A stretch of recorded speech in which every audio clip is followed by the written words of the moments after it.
Welcome to session 5 of Reducing Burnout and Restoring Empathy. Today, I'm really pleased to have Tracey Logan, a registered psychotherapist, here to talk to us today about self-care, realistic self-care. Self-care that you might actually do and the importance of it. And she's going to maybe talk more about some of the physical symptoms that burnout can cause. So Tracey, thank you for being here. I've been looking so forward to it.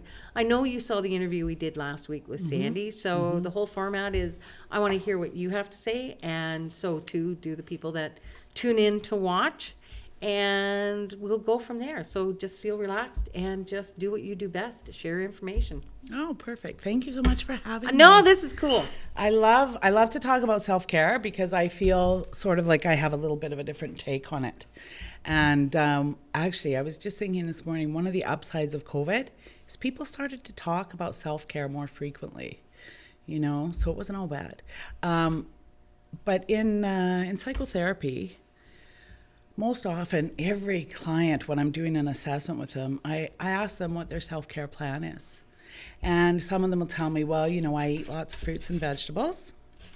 And then I ask about sleep, and they say, yeah, or I get 8 hours, I get good sleep, or I go to the gym. And I said, okay, well, that's basic care. And that's what everybody needs at a minimum is good nutrition, good sleep, and they need to move their bodies in order to have good mental health. So I say, so what do you do for self-care? And it's interesting because most people kind of have that deer in the headlight look. What do you mean? Self-care? And I said, what do you do that makes you happy, that gives you a little kick? And oftentimes I will also, as part of my termination. How many times do people say weed? I got a couple. Yep, sir. I got a couple. I have a few clients who use CBD for pain management, and they're on a wait list for Copi, and so this is the way they cope. Yeah. But we're really poor at self-care, and helpers are even worse, notoriously bad, because we're in this mode of always helping other people, having compassion and empathy.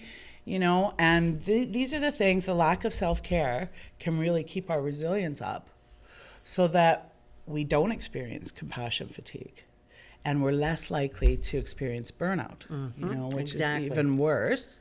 So, I say, think about things. And if I have clients that are a little bit older than like 30, 35, I'll say, okay, think about when you were a teenager, what you did for fun, what you enjoyed doing.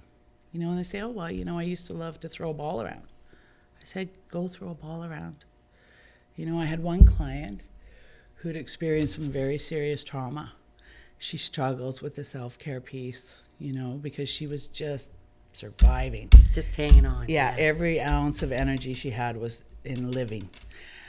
And it probably took about 3 sessions for us to come up with 4 or 5 things that she could do for self-care, And I recommend that everybody does self-care once a day, even if it's only 5 minutes. Just to do it, yeah. Whatever it is. And she came up with the greatest thing. She said, when I was a teenager, I was working part-time, and I always loved the smell of coconut oil, and it was really expensive. And she said, I saved up to buy a bottle of coconut oil, and at bedtime, I would put it on my eyelashes, and it just made me feel like $1 million. Oh, that's awesome. And it gives me shivers, actually. And I said, well, why don't you try it? Try doing that. Go out and buy some and try it every night. And next time you come back, we'll talk about it. We'll see if it's effective self-care for you. And she came back, and she said, I couldn't believe it. She said, I started looking forward. After about 3 days, I started looking forward to that little ritual at bedtime. Rituals, very important. Ritual, kind of doing it. And she said, and I just felt better. I felt lifted. And that was a huge part of her healing. Well, when I'm with, I talk about compassion fatigue and burnout and deliver it. And I always ask, who are the smokers in the room? And I get hands up, right? And I say they are actually practicing the best self-care during the day because it's mindful. They have to step away from the office. And then we start to do the language of that. How are people who don't smoke going to take their cigarette break? Whether it's to go for a walk, whether it's again, it's smoking, and there'll be people watching this who'll be twitching a little bit, but the whole idea about being mindful and the ritual about stepping away, in 10 minutes they need to get their cigarettes and their lighter and maybe take a fresh cup of coffee, and they walk down the hall and they see, is Alex here, are you ready to go out for a smoke? And so it's very social too, right? It's a socialization of smoking, right? It comes Smokers back. are very social. I've done the mindfulness, I've stepped away from my work, I've maybe bashed the boss a little bit where I won't have that flow over in my day. Vented. And come back, and now I can move on with my day. So that mindfulness is there. And just as you were talking, I was thinking I can see that, putting, doing something physical, touching, that whole grounding, and it's a ritual. And it's intentional. Yes. Like, it has to be intentional. For me. Yeah, and everybody is totally different. Yep. For me, somebody say, well, what do you do for self-care? I dig in the dirt. Yep. And when I can't dig in the dirt, I curl up with a good book on my comfy couch and get my cup of tea and read. Yeah. In the natural sunlight, so I don't need my reading glasses. And just do something that just grounds you, right? Yeah. I was just thinking, there's a lot of activities I did as a teenager that were illegal, so I'm not going to default there, but I really do think time with my animals, and I'm thinking, where do I ground myself during the day? It's that connection, right? Whether dog's at my feet, reading a book, watching trash TV, I'm into Survivor, right? Petting your animal. Yeah, and it just brings you down. Absolutely. And we tend to, I think, because you mentioned, I laugh because everybody will put their hands up and they do yoga, and they are eating right and sleeping. Yeah, and when you say, are you having a glass of wine? Like, they're almost horrified, right? Yeah. But it's, what do you do that's intentional? If you have your glass of wine at night and you enjoy it and you're savoring it's your unwind time. Nothing wrong with that. No, it's what gives you, I always say, what gives you joy? What makes you feel nourished emotionally? That's self-care. I occasionally will treat myself at Starbucks and get a fancy drink, fancy $7 drink. And that's like, whoo, nice little kick. And it feels good. And you're right, that intentional. How do we make time for intentional, though? Oh, well, that's a very good question. And that's the first thing that goes, as for helpers in particular, is the first thing that goes. We're so busy, and self-care is the first thing that disappears. So we have to build it into routine. And we have to say, okay, well, after work, I'm going to unwind, whatever I'm going to do, have my dinner, and then I'm going to do self-care. Yeah. For some people, self-care is more beneficial first thing in the morning. For some people, it's right before bed. You could add it to your bedtime routine. And it doesn't have to be big. Yeah. It something that just makes you feel nourished. I think my self-care comes probably once every 6 or 7 weeks. I meet with a group of friends, and it's just downtime. And I don't right now. So after a trauma a few years ago, I found I can't do social conversation. Like, it's either I'm full on or like totally off. Yeah, and I can't even, carrying on like, how's the weather today? Oh, it's great. And climate change is coming and we're all going to die is kind of where I default to. So, people go, or if I try to make light conversation, there's a lot of times I'm going, this is just stupid, right? But you're nodding and smiling and my head is somewhere else. But that has been a change for me, and that's a way to cope, because sometimes we have to expect in doing the frontline work and doing the work that's heavy, we come across situations that rewire our brains. Yes, absolutely. But the big coping and connection is, how do we use that rewiring to come back to do what we do, and understanding we're different. I can't do, because I have social anxiety now, I can't do chit chat. Is that a sign of compassion fatigue, though, too? I don't know if it's a coping mechanism, right? I don't know, but that's changed in me. So whether that is something that's innately changed, I used to be able to smooth, and I mean, in the role that I am, political supposed to do that, right?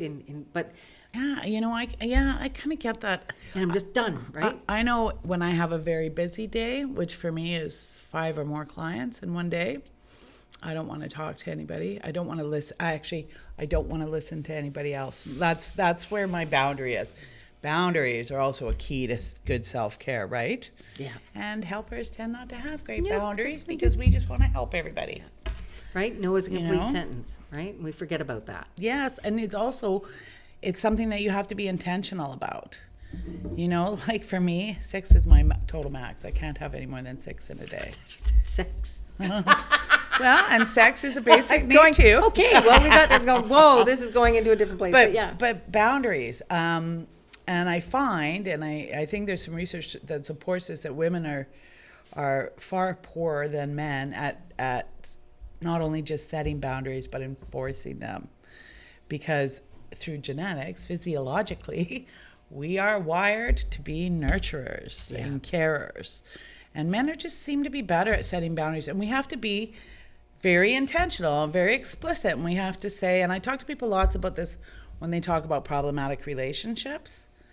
Very often it's boundaries. Exactly. So they're having their boundaries crossed and there's no consequences. And then what's happening is that their behavior is not in alignment with their values. And they're having mental distress because of it. Yeah, because it doesn't cool. And Very clearly. Women are very good to over-explain.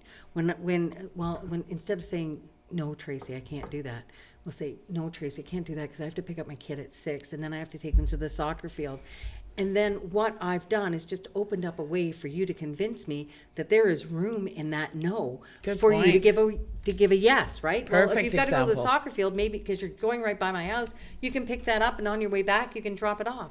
Mm-hmm. So we get a defeatist attitude sometimes about trying to make boundaries because we don't want you to feel bad that we're doing a boundary. Well, Tracey, I really want to do this for you, but I can't because I've got so much on my plate. Instead of saying, well, no, I can't tonight, but thanks for asking. Yeah, sorry, I can't help you out tonight. I cannot help you out tonight. We need to stick to them. Oh my God, and boundaries are all over the place. Like there's some that, we can say, okay, I don't really like this, but I'll kind of put up with it, marital relationships, there's a lot of that. At least in the first marriage. Second time you go, no. Yeah, you don't even bother going there. It's like, drop dead. This is my boundary. Don't cross it ever. But, and then there's the ones that are in the middle of the road that we don't want to see repeated, but we can be intentional and say, okay, I got to deal with this, and I got to be very clear that this behavior is not on for me. Yeah. So how do we prevent it from happening again? Problem solving. And then you have like your drop dead boundaries, and you have to say what they are because we don't know if we don't figure it out. Your drop dead boundary that says absolutely no. You cross this boundary and I will have to disengage from you. Yeah. Whatever that is. I think that is so important. And I think critical. We have to say that to the frontline staff too. Yes. You don't have to take all the hours. If you've got to stop, if your time to stop work is at 8 o'clock, then be done at 8 o'clock. Yes. You're not a superhero for staying till 9.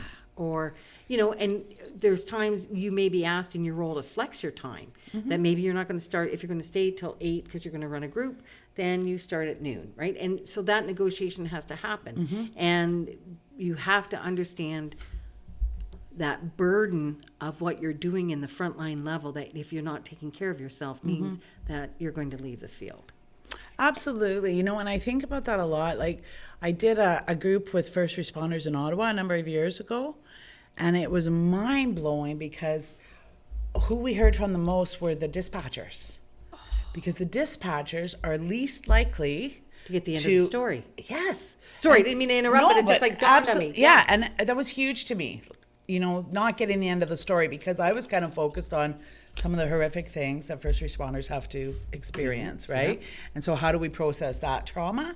But the thing but not getting the end of the story was exactly what trauma is. It's the cycle of the event has not been completed. I don't know. It's been truncated somewhere. Yeah. So most of us bury it until it comes out, or, in the strangest ways.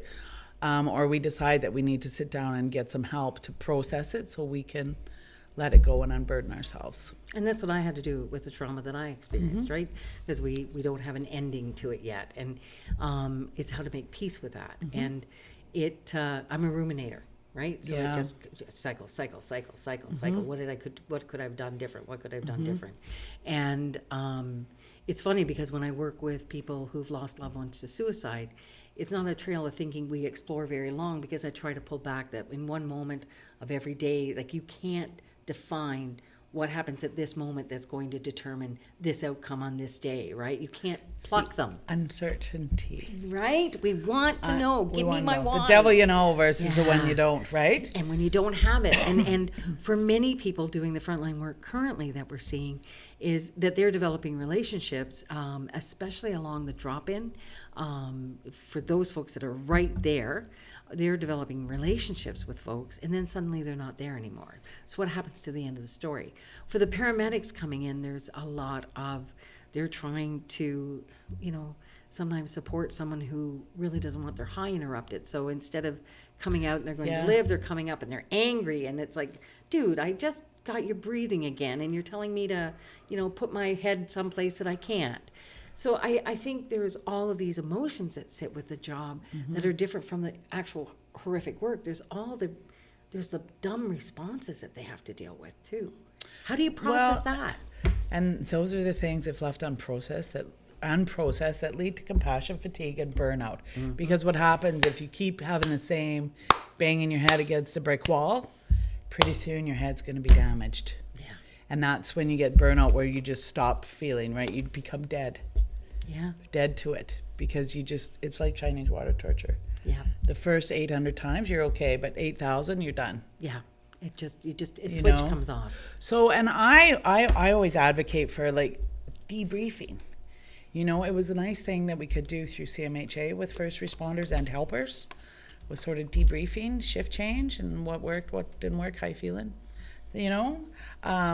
and I think that should happen all the way through, from dispatchers, police, and fire. And I don't think we're there yet, but I think we need to be, and whether it's critical incident, like if there's a really big incident, like we pull all the resources together. Then we have this critical incident debriefing, especially formally more with fire. But it would be really great if we held the space to say, hey, okay, 20 minutes. If you're feeling it, just have a check through with whatever your mental health resource is on your way out. If you don't, you can go 20 minutes early. Right. And then just holding that space to have that, because of the fact that first responders don't always see the whole thing. Yeah.